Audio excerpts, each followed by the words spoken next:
अस्सलाम वालेकुम मेरे प्यारे दोस्त। फिर एक अच्छी बात आप लोगों तक पहुंचाना चाहता हूं। अगर आपको अच्छा लगे तो ज़रूर सब्सक्राइब कीजिएगा और लाइक कीजिएगा, मेरे साथ बने रहिएगा। मैं ऐसी अच्छी बातें आप लोग तक पहुंचाता रहूँगा। मेरे प्यारे दोस्त, मेरे प्यारे बच्चे, कुरान मजीद का मकसद मालूम होने के बाद तुम्हारे दिल में ये ख्याल आता होगा कि अल्लाह ताला कौन है।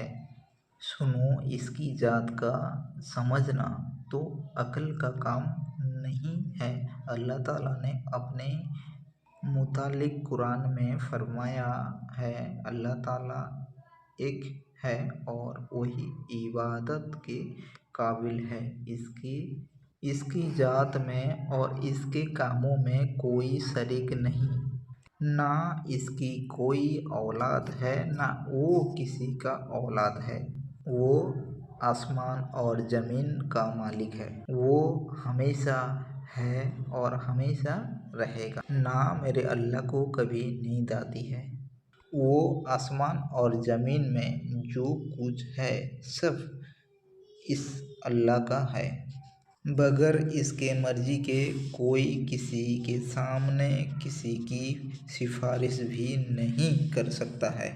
जो कुछ होने वाला है, जो कुछ हो चुका है, सब उसको मालूम है। ज़मीन और आसमान में कोई ऐसी चीज़ नहीं जो इसके इल्म में ना हो।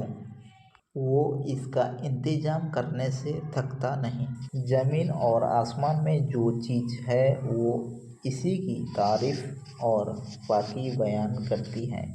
वही अल्लाह ताला किसी के ज़रिए से पैदा करने वाला है और वही मौत देने वाला है। वही मौत के बाद क़यामत के दिन फिर जिंदा करेगा। मेरे प्यारे अल्लाह सब कुछ कर सकते हैं। उसी के मर्जी के बगैर कोई कुछ नहीं कर सकता। जानो कि हम होते हैं, वो हमारे साथ होता है। वो हमारे दिल की बात भी जानता है। वही सबको रिज़्क़ देता है, जिसको चाहे थोड़ा, जिसको चाहे बेहिसाब। इसी के इख्तियार में है। जिसे चाहे सल्तनत दे दे और जिसकी चाहे सल्तनत छीन ले। जिसे चाहे इज्जत दे, जिसे चाहे जिल्लत दे।